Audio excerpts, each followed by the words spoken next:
Nakita mo ba yung cellphone ng tatay mo? Nilagay ko dun sa loob ng kabaong niya bago siya ilibing. Ha? Ba't mo naman ginawa yun, anak? May mga importante laman doon. Baka sakaling buhay pa siya para matawagan niya ako. Ay, Diyos ko talaga tong batang to.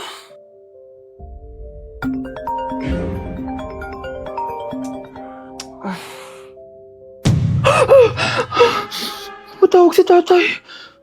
Nay, kailangan natin pumunta sa sementeryo. Tumawag sa akin si tatay. Anak, pwede ba? Wala akong oras makipagbiruan sa'yo. Marami pa akong tatapusin trabaho. Pero Nay, pag di ka pa tumigil, kukunin ko yung cellphone mo. Tay, sumagot ka. Alam kong buhay ka. Sa lahat ng pwede kong makita, ikaw pa talaga. Jessica, tinatawagan ko lang tatay ko. Nababaliw ko na talaga, no? Patay na tatay mo, di ba? Baliw. Hindi, buhay siya. Ito tandaan mo. Kapag hindi ka pa tumigil sa kabaliwan mo, susunod ka na sa tatay mo. Sinabihan akong baliw ni Jessica tapos sinaktan niya ako. Totoo naman, di ba? Nabuhay ka. Anak, nabalitaan mo na ba? Ha? Ang alin, Nay? Patay na si Jessica. Natagpuan siyang walang buhay dyan sa may ilog. Ano? Ay, Diyos ko, kawawang bata. Tay, sumagot ka na please. Ikaw! Ikaw ang pumatay sa anak ko! Ano? Eh, siya nga to ng away sa akin eh. Ikaw ang huli niyang kasama. Tandaan mo to. Isusunod kita sa tatay mo. Tay, hindi ko na alam gagawin ko. Sinisisi ako ng nanay ni Jessica sa pagkamatay ng anak niya. Natatakot ako. Anak, yung nanay ni Jessica. Oh, bakit, Nay? Pinatay daw. Binitin sa may puno. Ano? Nakakatakot na dito sa barangay natin, anak. Sinong pumapatay sa kanila? Nay, may tao. Sino po sila? Magandang araw po. Ako po si Detective Jason. Ako ang may hawak sa investigation case sa pagkamatay ni Cheska at ng kanyang nanay. Bakit kayo nandito? Dahil dito.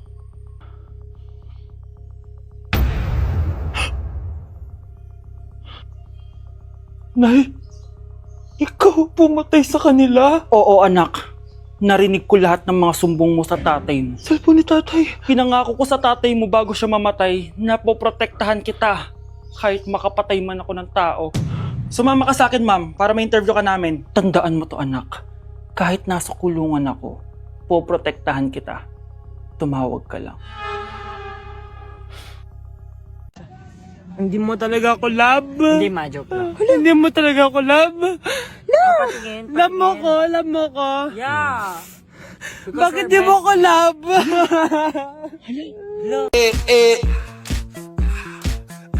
Like sugar on my tongue, your body so sweet. Ayan! Kaya pala ang laki ng bill ng kuryente natin. Nakabukas pala na matagal yan. Anay, uso kasi to yung sugar on my tongue. Sugar on my Ganun. May alam din ako uso na pwede mong gawin. Talaga, Nay? Ano yun? Gagawin ko. Walang baon for a day. Ipambabayad ko sa kuryente yung baon mo. Nay naman eh. Ito na, isasara ko na to. Huwag mong babawasan baon ko ah. Akin na nga tong cake na to. Sige na, pumasok ka na sa kwarto mo.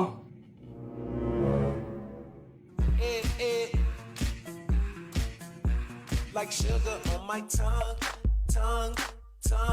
Gusto ko lang maging malinaw sa inyo na dito sa klase ko, ako ang nasusunod. Naintindihan? Ma'am, ito po yung assignment ko.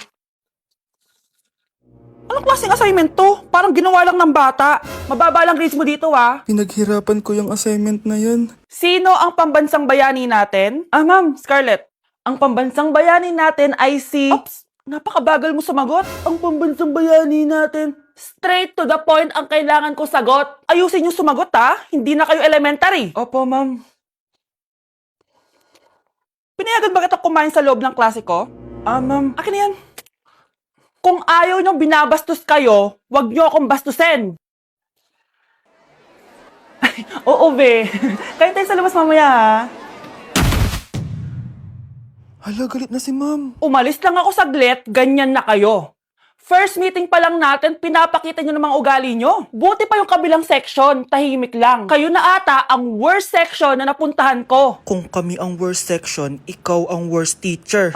Sorry po, ma'am. At dahil dyan, bibigyan ko kayo ng maraming assignment. Ma'am? Oh, Scarlett, kamusta ka? Sana ikaw na lang ulit teacher namin. Ang sungit ng bago naming teacher eh. Hayaan mo, next quarter, ako na ulit ang magiging teacher nyo. Talaga, ma'am? Thank you, Lord! Okay, class! Na-miss nyo ba ako? Bumalik na si ma'am! At dahil first meeting natin, hindi muna ako magli-lesson. Gusto nyo ba yon? Ma'am, pwede po kami kumain sa kantin? Sure! Oh, yung mga gustong kumain, kumain na. Gawin nyo na lahat ng gusto nyong gawin. Basta, today lang yan ha. Next week, magli-lesson na tayo. Grabe, ang bait talaga ni ma'am, no? True, be. Kaya favorite ko yan si ma'am eh. Tara na, kain na tayo. Okay, class. What is the powerhouse of the cell? Scarlett? Ano ba yun? Starts with letter M. Mitochondria? Very good! Kaya mo naman pala eh. Thank you, ma'am. O, class, mag-e-exam kayo ha. Dinalian ko na to para sa inyo. Lahat ng nasa lesson natin, nandito. Okay, get one and pass. Oo nga, ang dali lang. Makaka-perfect pa ata ako. A few moments later. Okay, time's up. Pass your papers.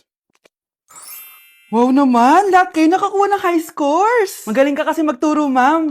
Okay, class, dahil Friday ngayon, gusto ko mag-enjoy kayo sa weekends. Kaya naman, hindi ako magbibigay ng assignment. Yes, thank you, ma'am. Makakagala ako. At isa pa, class, malapit na mga anak si teacher, oh. Magli-leave muna ako ng ilang months. Ha? Habang wala ako, si Ma'am Diana muna ang papalit sa akin. Maging mabait kayo sa kanya, ha? Hi, class. Namiss niyo ba ako? At dahil first meeting natin, may surprise quiz kayo. Nandito na naman yung pet peeve ko. Hindi! Hindi!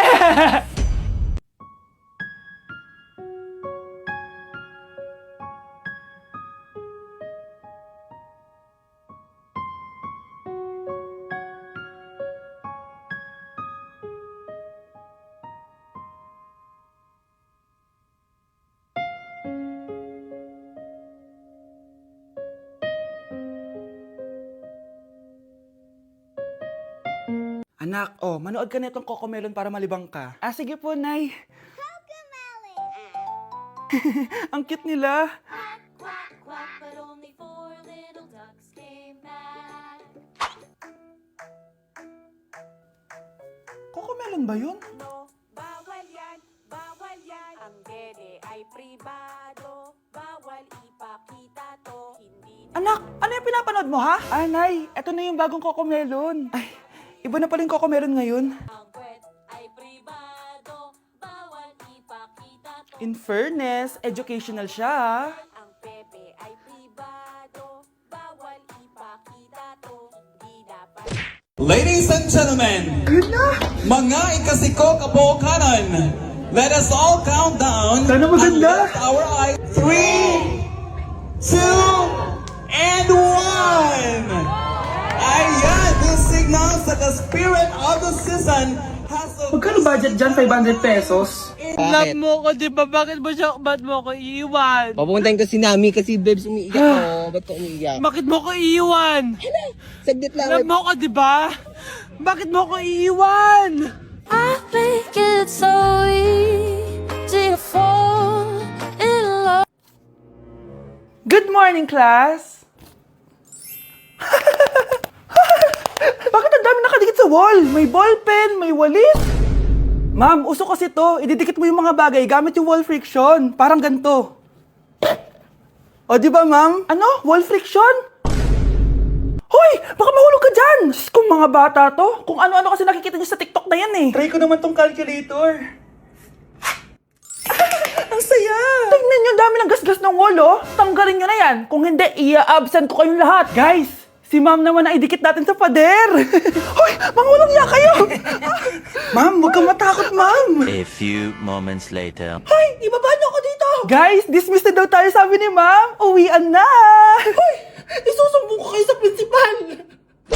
Yuck! Ang cheap naman ng uniform nila. Mukhang maasim. Walang class. 2025 na, Android pa din ang cellphone. Kahit siguro Messenger naglalag dyan.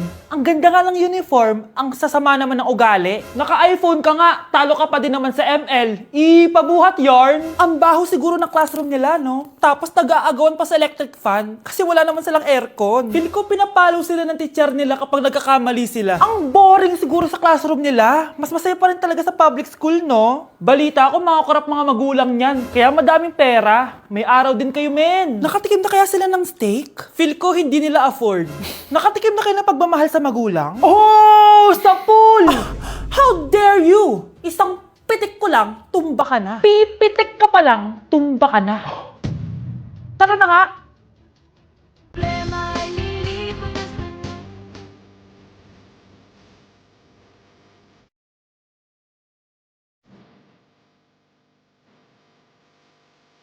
Okay, class, kamusta New Year niyo?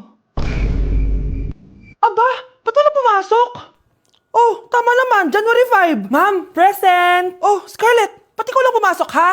Nasaan mga kaklase mo? Ayun, ma'am. Lahat sila nasa birthday ni Kay. Ha? Nag-usap-usap silang lahat sa GC na hindi sila papasok ngayong January 5 kasi nga, birthday ni Kay. Sino ba yung Kay na yan, ha? Ewan ko din, ma'am. Invited nga daw ako pero hindi ako pumunta kasi hindi ko naman siya kilala. Humanda silang lahat sa akin bukas. Ikaw, perfect ka na sa akin sa quiz at assignment. Yes! Buti na lang, hindi ako pumunta sa birthday nung Kay na yun. Hello, class! Ay, good morning, ma'am. Walang good sa morning! Sinong nagsabi sa inyo na huwag kayo lahat pumasok kahapon? May nakita kami sa TikTok, ma'am. Wala daw pasok kasi birthday ni Kay. Ah, TikTok? Mas naniniwala kayo doon kesa sa akin? Nag-announce ba ako? Lahat kayo, ia-absent ko at ibabagsak ko sa quiz. Si Scarlett lang ang may grade dahil siya lang ang nandito kahapon. Ayan, buti nga sa inyo. Ano, nag-enjoy ba kayo sa birthday ni Kay? Birthday ni Kay! Birthday ni Kay! Eh di happy birthday! Sino ba kasi yung Kay na yan, ha? Ako, si Kay. Hala, nandyan na siya. May problema ba kayo sa pagpunta nila sa birthday ko? Dahil hindi kayo pumunta sa birthday ko, mamalasin kayo ngayong 2026. Ha? Sa akin dapat yung 2026 eh! Hindi! Hindi! Hindi